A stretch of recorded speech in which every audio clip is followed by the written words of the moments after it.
தமிழக முதல்வரின் கவனத்திற்கு ஒரு அதிர்ச்சிகரமான தகவலை சொல்லிக் கொள்கிறேன்.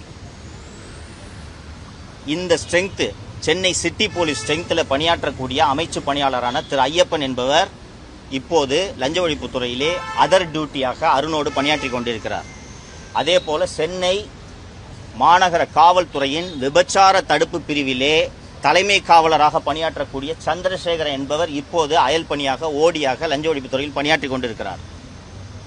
இவர்கள் ஐயப்பனும் இந்த சந்திரசேகரும் சேர்ந்து டயர் 3 பார்னு சொல்லுவாங்க. டயர் 3 பார்னா star hotel bars. Star hotel பார்ஸ்ல ஐயப்பனும் சந்திரசேகரனும் இன்றும் மாமூல் வசூல் செய்து கொண்டிருக்கிறார்கள். இது மாநகர ஆணையருக்கு தெரியுமா, உளவுத்துறைக்கு தெரியுமா, மாண்புமிகு முதல்வருக்கு தெரியுமான்ட்டு எனக்கு தெரியாது. ஒரு லஞ்ச ஒழிப்புத்துறை இயக்குனர் ஒயின் ஷாப்ல, ஹோட்டல்ஸ்ல, பார்ஸ்ல மாமூல் வசூல் பண்றது உலகத்தில் எங்கேயாவது கேள்விப்பட்டிருக்கிறீர்களா? இதைத்தான் சென்னை உயர்நீதிமன்றம் சுட்டிக்காட்டியது. தவறான நபரை தேர்ந்தெடுத்திருக்கிறீர்கள் என்று. இப்போதாவது தமிழக முதல்வர் விழித்துக் கொண்டு இந்த நியமனத்தை மறுபரிசீலனை செய்ய வேண்டும் என்று கேட்டுக்கொள்கிறேன்.